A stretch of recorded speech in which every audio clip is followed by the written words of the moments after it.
ഇതാണ് നമ്മുടെ question. Find integral over C f dot dr where f of xyz equal to 2zi plus 3xj plus 5yk, taking sigma to be the portion of the paraboloid z equal to 4 minus x square minus y square, for which z is greater than or equal to 0 with upward orientation. മുകളിലോട്ടാണ് orientation പറഞ്ഞിട്ടുണ്ട് ഇവിടെ. And C to be the positively oriented circle x square plus y square equal to 4 that forms the boundary of the sigma in xy plane. ഫിഗറിൽ കൃത്യമായിട്ട് തന്നിട്ടുണ്ട്. എന്താണ്? ഇതാണ് പരാബോളോയിഡ്. z equal to 4 minus x square minus y square. ഈ മുകളിലോട്ട് കാണുന്ന ഈ yellow കളറിൽ കാണുന്ന സാധനമാണ് പരാബോളോയിഡ് എന്ന് പറയുന്നത്. ഓക്കെ, അതിന്റെ ഒരു ബൗണ്ടറി എന്ന് പറയുന്നത് z ആക്സിസ് xy പ്ലെയിനിൽ വരുന്ന ഈ സർക്കിൾ ആണ്. അതാണ് ഈ സർക്കിൾ ഇവിടെ പ്രത്യേകം തന്നിട്ടുള്ളത്. X square plus y square equal to 4. നമ്മൾ ഈ കാണുന്ന സർഫസിൽ integral over C F dot D r കണ്ടുപിടിക്കാണ് വേണ്ടത്. ഓക്കെ, അപ്പോൾ അതിന് വേണ്ടിയിട്ട് നമ്മൾ ചെയ്യുന്നത് എന്താണെന്ന് വെച്ചാൽ സ്റ്റോക്സ് തിയറത്തിന്റെ സ്റ്റേറ്റ്മെന്റ് ആദ്യം എഴുതും. സ്റ്റോക്സ് തിയറം എന്താണ്? Integral over C F dot D R എന്ന് പറയുന്നതിനെ എങ്ങനെ കാൽക്കുലേറ്റ് ചെയ്യാം?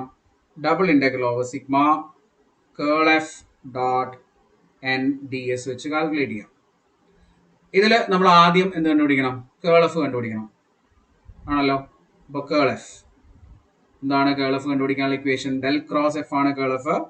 Determinant I J K do by do X do by do Y do by do set.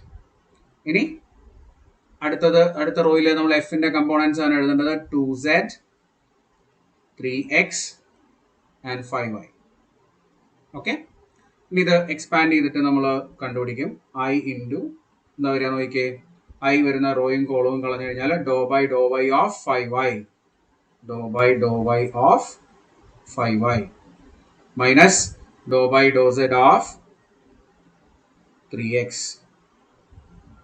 minus j into dou by dou x of 5y minus dou by dou z of 2z. ഇനി last ഒരു term കൂടെ വേണം, അത് ഞാനിവിടെ മുകളിലോട്ട് എഴുതാം. Plus k into K വരുന്ന column raw ഒഴിവായി കഴിഞ്ഞാൽ dou by dou x of 3x minus dou by dou y of 2z. That is equal to, ഒന്ന് ഡിഫറൻഷിയേറ്റ് ചെയ്ത് നോക്കിയേ. Do by do y of 5y എന്ന് പറഞ്ഞാൽ 5 ആണ് വരിക അല്ലേ. അപ്പോൾ ഐ ഇൻറ്റു 5 വരും. ഇവിടെ do by do z of 3x എന്ന് പറയുന്നത് 0 ആയിരിക്കും. അപ്പോൾ ഇത് 5 എന്ന് കിട്ടും. Minus j into do by do x of 5y അത് 0 ആണ്. പിന്നെ do by do z of 2z എന്ന് പറയുമ്പോൾ അത് 2 വരും. ഇവിടെ ഒരു മൈനസ് ഉള്ളതുകൊണ്ട് -2 എന്ന് വരും. പ്ലസ് കെ ഇൻറ്റു ഇവിടെ do by do x of 3x എന്ന് പറയുന്നത് 3 ആണ് കിട്ടുക. ഇത് 0 ആയിപ്പോൾ. ദാറ്റ് ഈസ് കേൾ എഫ് എന്ന് പറയുന്നത് ഇപ്പം എങ്ങനെ കിട്ടി? 5i പ്ലസ് ഇത് മൈനസ് കൊണ്ട് പ്ലസ് ആവും 2j പ്ലസ് 3k. ഓക്കെ, ഇതാണ് കേൾ എഫ്. അപ്പോൾ കേൾ എഫ് ഞാൻ പുറത്തോട്ട് എഴുതാം. Curl F equal to 5i plus 2j plus 3k. 5i plus 2j plus 3k. ഇതാണ് നമ്മുടെ കേൾ എഫ്. ഇനി നമ്മൾ എന്താ കണ്ടുപിടിക്കേണ്ടത്? n എന്താണെന്ന് കണ്ടുപിടിക്കണം അല്ലെ. n എന്താണെന്ന് കണ്ടുപിടിക്കണം. n എന്ന് പറയുന്നത് normal vector to the surface ആണ്. ഇവിടെ ഓറിയന്റേഷൻ അപ്വേർഡ് ഓറിയന്റേഷൻ എന്ന് പറഞ്ഞിട്ടുണ്ട്. അപ്വേർഡ് എന്ന് വെച്ചാൽ പോസിറ്റീവ് സൈഡിലോട്ട്, ഇങ്ങനെ മുകളിലോട്ടുള്ള ഡയറക്ഷൻ. അപ്പോൾ കെ എന്തായിരിക്കണം? പോസിറ്റീവ് ആയിട്ട് എടുക്കണം. അപ്പോൾ അപ്വേർഡ് നോർമൽ ആണ് നമ്മൾ എടുക്കേണ്ടത്. അപ്പോൾ എൻ എന്ന് പറയുന്നതിൻ്റെ equation minus do Z by do X I minus do Z by do Y J plus K. ഇത് എന്തുകൊണ്ടാണ് ഡോ സെഡ് ബൈ ഡോ എക്സും ഡോ സെഡ് ബൈ ഡോ വൈയും കണ്ടുപിടിക്കുന്നതെന്ന് വെച്ചാൽ നമ്മൾ ഈ സർഫസിനെ z equal to in terms of X Y represent ചെയ്തിട്ട് ഈ സർഫസിനെ ടോട്ടലായിട്ട് എക്സ് വൈ പ്ലെയിനിലേക്ക് പ്രൊജക്ട് ചെയ്യാൻ പോവാണ്. അതുകൊണ്ടാണ് എക്സിലും വൈയിലും നമ്മൾ വാരിയബിൾ എക്സും വൈയും ആയിട്ട് എടുത്തത്. എക്സ് വൈ സെഡിന് നമ്മൾ 0 കൊടുത്തിട്ട് അതിന്റെ പ്രൊജക്ഷൻ എക്സ് വൈ പ്ലെയിനിലേക്ക് കൊണ്ടുവരാനായിട്ട് പോവാണ്. എക്സ് വൈ പ്ലെയിനിലെ പ്രൊജക്ഷൻ ആണ് ഓൾറെഡി നമുക്ക് ഇവിടെ തന്നിട്ടുണ്ട്. ആ പ്രൊജക്ഷൻ എന്താണെന്നുള്ളത് x² + y² = 4 ആയിട്ടുള്ള സർക്കിൾ ആണ് തന്നിട്ടുണ്ട്. ഇനി അത് തന്നിട്ടില്ലെങ്കിലും കുഴപ്പമൊന്നുമില്ല. സെഡിന് 0 കൊടുത്തു കഴിഞ്ഞാൽ ഈ ഇക്വേഷനിൽ സെഡിന് 0 കൊടുത്തു കഴിഞ്ഞാൽ നിങ്ങൾക്ക് എന്ത് കിട്ടും? x² + y² = 4 എന്ന് പറഞ്ഞ സർക്കിൾ കിട്ടുകയും ചെയ്യും. ഓക്കെ, അപ്പോൾ ഈ സർഫസിലാണ് നമ്മൾ ഇന്റഗ്രേറ്റ് ചെയ്യേണ്ടത്. അപ്പോൾ ഇതിനകത്ത് ഈ ഒരു സർഫസിന്റെ ഇക്വേഷൻ നോക്കുക നിങ്ങൾ. z = എന്താണ്? z = 4 - x² - y² ആണ് അല്ലെ. 4 - x² - y². ഇതിനകത്താണ് നമുക്ക് ∂z/∂x വേണ്ടത്. ∂z/∂x എന്താ? ദാറ്റ് ഈസ് ഈക്വൽ ടു, ഇതിനെ നമ്മൾ with respect to X differentiate ചെയ്ത് കഴിഞ്ഞാൽ കിട്ടുന്നത് -2x ആണ്. അതേപോലെ ∂z/∂y വേണം. അതെന്താ വരിക? ഇതിനെ with respect to y differentiate ചെയ്താൽ -2y എന്ന് കിട്ടും. അതിവിടെ സബ്സ്റ്റിറ്റ്യൂട്ട് ചെയ്യാം. അപ്പൊ n എന്ന് പറയുന്ന വെക്ടറിനെ എങ്ങനെ നമുക്ക് എഴുതാം? -(-2x) i -(-2y) j plus k. Okay, that is equal to 2xi plus 2yj plus k എന്നായിരിക്കും നോർമൽ കിട്ടുക. ഇനി സ്റ്റോക്സ് തിയറം അനുസരിച്ച് നമുക്ക് എന്ത് വേണം? കേൾ എഫ് ഡോട്ട് n കണ്ടുപിടിക്കണം. ഇപ്പോൾ ഇവിടെ കേൾ എഫ് നമ്മൾ എടുത്തിട്ടുണ്ട്. 5i plus 2j plus 3k എടുത്തിട്ടുണ്ട്. 5i plus 2j plus 3k ഉണ്ട്. ഡോട്ട് പ്രൊഡക്റ്റ് വിത്ത് നമ്മുടെ n 2x i plus 2yj plus k. Dot product എടുക്കുമ്പോൾ കറസ്പോണ്ടിങ് കമ്പോണൻസ് മൾട്ടിപ്ലൈ ചെയ്താൽ മതി. 5 × 2x 10x plus 2 × 2y 4y plus 3 × 1 3. ഇതാണ് കേൾ F dot n എന്ന് പറയുന്നത്.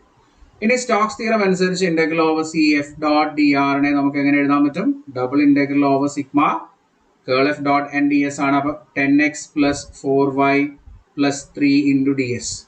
ഇനി ഇത് ഡോട്ട് പ്രൊഡക്റ്റ് ആക്കി കഴിഞ്ഞു. നമ്മൾ എക്സ് വൈ പ്ലെയിനിലേക്ക് നമ്മൾ പ്രൊജക്ട് ചെയ്ത് കഴിഞ്ഞാൽ പിന്നെ ഡി എസിന് പകരം നമുക്ക് എന്ത് എഴുതാം? ഡി എ എഴുതാം.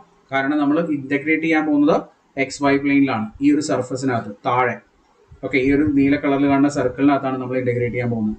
അപ്പോൾ ആ സർക്കിള് ഇതുപോലെ ഇരിക്കുന്ന സർക്കിൾ നോക്കണം നിങ്ങൾ. അതിന്റെ ഇക്വേഷൻ നമുക്ക് തന്നിട്ടുണ്ട്. x² + y² = 4 ആണ് തന്നിട്ടുണ്ട്. അപ്പൊ അതിലാണ് നമ്മൾ ഇന്റഗ്രേറ്റ് ചെയ്യേണ്ടത്. ഇവിടുത്തെ ഫംഗ്ഷനിൽ എക്സും വൈയും മാത്രമേ ഉള്ളൂ. അപ്പൊ അതുകൊണ്ട് കുഴപ്പമില്ല, ഡയറക്റ്റ് ആയിട്ട് നമുക്ക് ഇന്റഗ്രേറ്റ് ചെയ്യാം. പക്ഷെ സർക്കിൾ ആയതുകൊണ്ട് ഇന്റഗ്രേഷൻ ചെയ്യാൻ നമ്മൾ എന്ത് യൂസ് ചെയ്യും? പോളാർ ഫോം യൂസ് ചെയ്യും അല്ലെ. പോളാർ ഫോം യൂസ് ചെയ്യണം. അപ്പൊ എന്തായിരിക്കും പോളാർ ഫോം? എക്സ് എന്ന് കാണുന്നിടത്ത് നമുക്ക് r cos θ എന്ന് കൊടുക്കാം. വൈക്ക് പകരം r sin θ കൊടുക്കാം. പിന്നെ x² + y² പകരം r² കൊടുക്കാം. ഡി എക്ക് പകരം r dr dθ കൊടുക്കാം അല്ലെ. പിന്നെ ലിമിറ്റ് കൊടുക്കുമ്പോൾ തീറ്റ ഫ്രം 0 to 2π എന്ന് കൊടുക്കണം. കാരണം കംപ്ലീറ്റ് സർക്കിൾ ആണ്. ആറിന് ലിമിറ്റ് കൊടുക്കുമ്പോൾ r from 0 to റേഡിയസ്. ഇവിടുത്തെ പെർട്ടിക്കുലർ സർക്കിളിന്റെ റേഡിയസ് x² + y² = r² എന്ന് പറയുമ്പോൾ r² 4 ആണ്. അപ്പോൾ r എന്ന് പറയുമ്പോൾ 2 ആയിരിക്കും. അപ്പൊ ഇത്രയും ആണ് നമ്മൾ ഇതിനകത്ത് ലിമിറ്റ് കൊടുക്കാൻ വേണ്ടി പോളാർ ഫോമിലേക്ക് കൺവേർട്ട് ചെയ്യുമ്പോൾ ചെയ്യേണ്ടത്. x = r cos θ, y = r sin θ, x² + y² = r², dA എന്ന് പറയുന്നത് r dr dθ and θ from 0 to 2π, r from 0 to 2. ഇവിടെ നമുക്ക് എന്ത് ചെയ്യാം? ഇതിനെ ഒന്ന് മോഡിഫൈ ചെയ്തിട്ട് എഴുതാം. Integral theta, this is equal to integral θ from 0 to 2π, integral r from 0 to 2, 10 into x-ന് പകരം r cos θ കൊടുക്കും, r cos θ plus 4 into y-ക്ക് പകരം r sin θ കൊടുക്കും, r sin θ plus 3 into dA-ക്ക് പകരം കൊടുക്കുന്നത് r dr dθ. ഇത്രയും നമ്മൾ സബ്സ്റ്റിറ്റ്യൂട്ട് ചെയ്ത് കഴിഞ്ഞാൽ ഇനി നമ്മൾ ഇതിനെ ഇന്റഗ്രേറ്റ് ചെയ്യാണ് വേണ്ടത്. ആ 6 ബ്രാക്കറ്റിനകത്തേക്ക് മൾട്ടിപ്ലൈ ചെയ്തോളൂ. അപ്പൊ ഇങ്ങനെ നമുക്ക് എഴുതാം. This is equal to integral 0 to 2π, integral r from 0 to 2, 6 ബ്രാക്കറ്റിനകത്തേക്ക് multiply ചെയ്ത് കഴിഞ്ഞാൽ 10r² cos θ plus 4r² sin θ plus 3r into dr dθ. Split ചെയ്ത് ഇന്റഗ്രേറ്റ് ചെയ്യാൻ പറ്റില്ല. കാരണം r² തീറ്റയും കോസ് തീറ്റയൊക്കെ ഒന്നിച്ച് സൈൻ തീറ്റയൊക്കെ ഒന്നിച്ചാണ് വന്നിട്ടുള്ളത്. അപ്പൊ നമ്മൾ സെപ്പറേറ്റ് ആയിട്ട് തന്നെ ഇന്റഗ്രേറ്റ് ചെയ്യണം. ആദ്യം ആറിൽ ഇന്റഗ്രേറ്റ് ചെയ്തോളൂ. Integral theta from 0 to 2 pi. R integrate ചെയ്യുമ്പോൾ 10 cos theta constant ആണ്. 10 into cos theta r square integral r cube by 3 plus 4 sin theta constant ആണ്. പുറത്തേക്ക് എടുത്താൽ 4 sin theta into r square integral r cube by 3 plus 3r into integral 3r square by 2. Limit 0 to 2 d theta. That is equal to integral theta from 0 to 2 pi. Upper limit കൊടുത്താൽ മതി.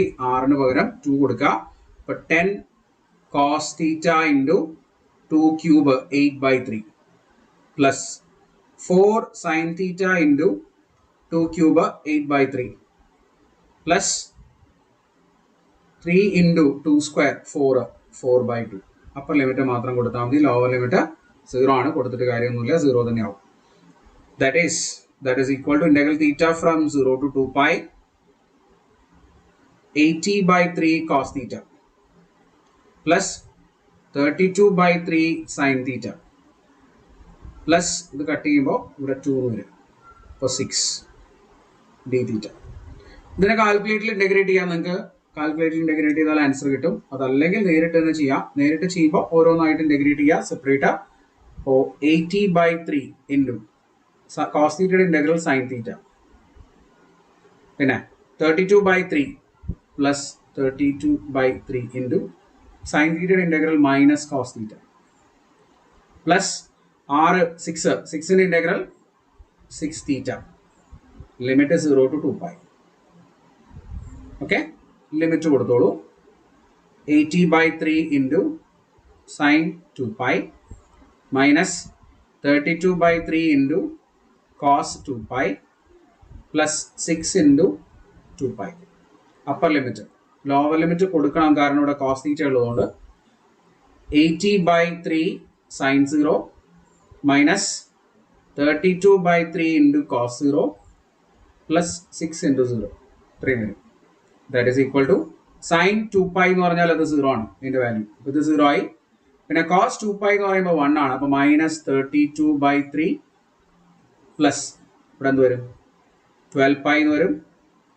12 pi പിന്നെ minus sign 0 ഇത് 0 ആയി പോയി. പിന്നെ minus 32 by 3 cos 0 പറഞ്ഞാൽ 1 ആണ്. അപ്പോൾ മൈനസ് 32 by 3 ഇത് ഫ്രണ്ടിൽ ഒരു മൈനസ് ഉള്ളതുകൊണ്ട് അത് എന്തായി പ്ലസ് 32 by 3 ആയി. പിന്നെ ഇപ്പുറത്ത് 0 ആണ്. ഈ minus 32 by 3 plus 32 by 3 cut ചെയ്ത് കളയാം. ഫൈനൽ ആൻസറിൽ എന്ത് വരും 12 pi എന്ന ആൻസർ വരും. അപ്പോൾ ഇത് ഇമ്പോർട്ടൻ്റ് ആയിട്ടുള്ള ഒരു ക്വസ്റ്റ്യൻ ആണ്. സ്റ്റോക്സ് തിയറത്തിൻ്റെ അപ്ലിക്കേഷൻ അല്ലെങ്കിൽ സ്റ്റോക്സ് തിയറം ഉപയോഗിച്ചുകൊണ്ട് ലൈൻ ഇന്റഗ്രൽ കണ്ടുപിടിക്കാനുള്ള ഒരു ഇമ്പോർട്ടൻ്റ് ആയിട്ടുള്ള ക്വസ്റ്റ്യൻ ആണ്.